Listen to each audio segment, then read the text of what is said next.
It's time for another WrestlePlanet news update, as KENTA has called out CM Punk again. A controversial incident has been edited out of an AEW show, and Ronda Rousey has ripped into WWE fans. All that and more coming up in today's video, but first...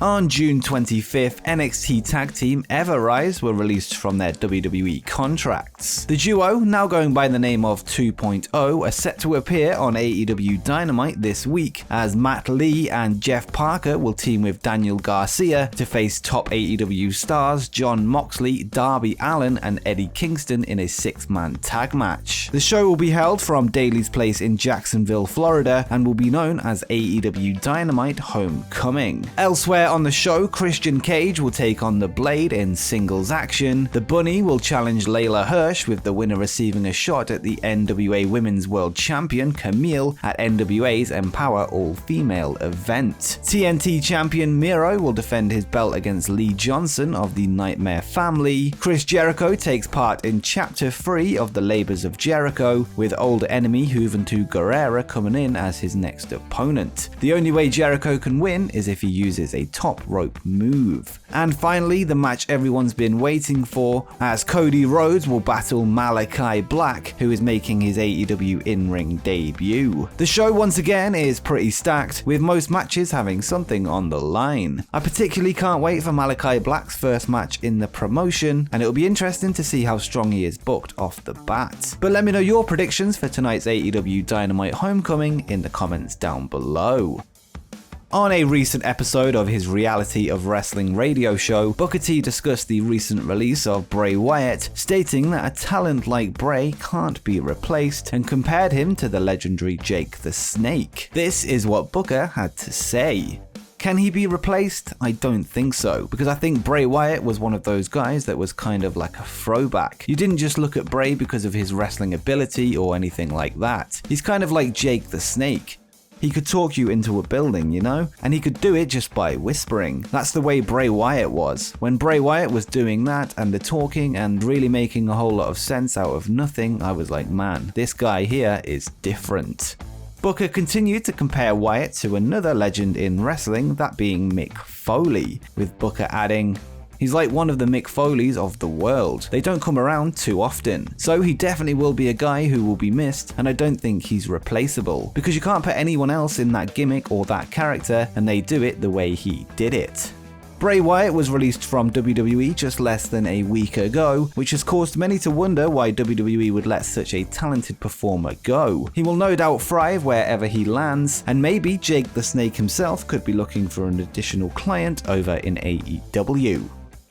AEW wrestler Max Caster recently took to TMZ's YouTube channel to cut his weekly freestyle, where he mentioned a certain rumored AEW signing. In the rap, Caster made reference to CM Punk, whose debut in All Elite Wrestling is said to be imminent. Caster closed this week's rap with the following line: "I make a living on the mic, I talk a lot of junk, the best wrestler alive, and no, I'm not a punk." Caster then followed this up with a wink to the camera. Punk is expected to make his AEW debut in just over 2 weeks' time at the AEW Rampage The Last Dance special in the United Center in Chicago. That is unless something goes horribly wrong behind the scenes. We've got more on Max Caster's rap later in this video, as the Acclaim's resident freestyler has ruffled a few feathers on social media.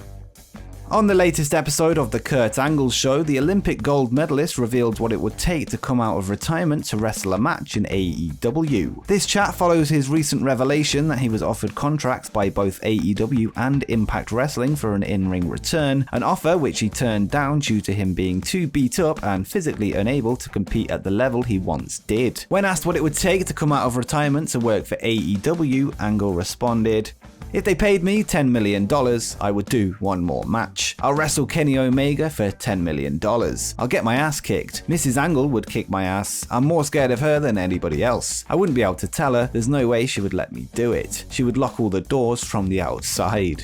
Angle was then asked which titles he wished he had won in his career before his retirement, and revealed he wished he had the chance to compete for gold in AEW and Ring of Honor, and added, Obviously, I would love to have an AEW title, it would put a feather in my cap. I also wouldn't mind Ring of Honor. I've never been there, I've never done that. Unfortunately, it's not going to happen with AEW or ROH, especially with my body's condition, but I would say those two would put a feather in my cap.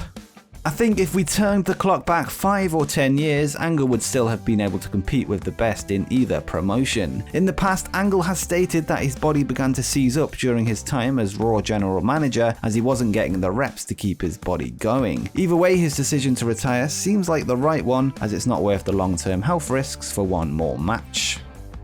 In a recent news video, we discussed an interview with New Japan's KENTA, where he once again expressed a desire to work a match with CM Punk. He told the viewers on an online meet and greet that he was going to beat CM Punk and that he's the real go to sleep. As we know, KENTA is the inventor of the go to sleep finishing move, which was later adopted by Punk, I believe during his time in WWE's ECW brand. Punk has admitted in the past that he took the move from KENTA, as in 2012 when asked by a fan how he came up with the move, Punk responded, "Stole it from KENTA, that's right." As a result of this, fans have long wanted to see a match between the two, and of course it would still be a great match without the whole GTS deal. Either way, KENTA has once again mentioned CM Punk, this time on Twitter, where he posted, "Give me CM Punk." Now that KENTA is in New Japan and Punk is expected to debut in AEW, the chances of this dream match happening are very much alive. And quickly, just before we continue, make sure you scroll down and drop a like and subscribe with notifications turned on so you don't miss any upcoming wrestling content as we head towards 20,000 subscribers. But now that you've done that, let's get on with the rest of the video. A portion of last night's AEW Dark has been edited out after airing on YouTube. The Acclaim's Max Caster, who regularly raps on his way to the ring, may have took things too far, as this time he mentioned Simone Biles' mental health issues and the Duke Lacrosse sexual assault accusations. The segment was taped last Wednesday but still made air this week before AEW retroactively edited it out of the broadcast. Now the show cuts straight to the bell of the match between the Acclaimed, the Varsity Blondes, the Seidel brothers, as well as Matt Hardy and the Blade. This was done using the YouTube editor, which allows you to trim out bits of videos after they go live on a channel. There has been calls for Caster to receive some kind of punishment, but it's worth remembering that people in charge at AEW would have heard the rap live during the taping, as well as while the show was being edited together in post. If they thought he went too far, they would have made sure it didn't air to begin with. Simone Biles was also mentioned on this week's episode of Monday Night Raw, with Charlotte Flair comparing herself to the athlete who pulled out from the US Olympics team due to problems with her mental health. We'll keep you updated should there be any further updates on these two stories. And finally, we noted on a video yesterday that fans at WWE's Monday Night Raw attempted to hijack the show multiple times, with chants for CM Punk and Bray Wyatt echoing around the Allstate Arena in Chicago throughout the night. A former WWE superstar has responded to fans chanting for Bray Wyatt, claiming that they are ungrateful idiots. Ronda Rousey, who is a former Raw Women's Champion, took to Twitter to run fans down and said, "I've seen you same fans chanting 'We want Wyatt' last night, chanting 'We want beach balls' over Bray Wyatt performing. If the WWE treated him like he was expendable, it's because you ungrateful idiots did first." This tweet is in reference to the Elimination Chamber event in 2018, where fans were chanting "We want beach balls" during the Bray Wyatt vs Matt Hardy match. This statement is a little strange from Rousey, but has fans talking. But firstly, Elimination Chamber was in Paradise, Nevada, meaning it quite literally wasn't the same fans. Secondly, Wyatt wasn't being booked well at the time, which is on WWE and not Wyatt. But also thirdly, anyone chanting for beach balls are obviously idiots. Lumping fans together like this obviously doesn't make sense, as one fan's opinion can be different to another. With that said though, remember this was shortly after Wyatt was set to be reborn as Sister Abigail, cutting a strange promo on Finn Balor wearing a headdress before the angle was quickly scrapped. He was also coming off the back of several losses, so it's easy to see why the fans weren't invested at the time, but that's not a reflection of the man's talent, and it certainly doesn't call for his release. But let me know what you think of Ronda Rousey's tweet in the comments down below. And before you go, why not check out my video where I discuss 5 ways that AEW could book the debut of CM Punk.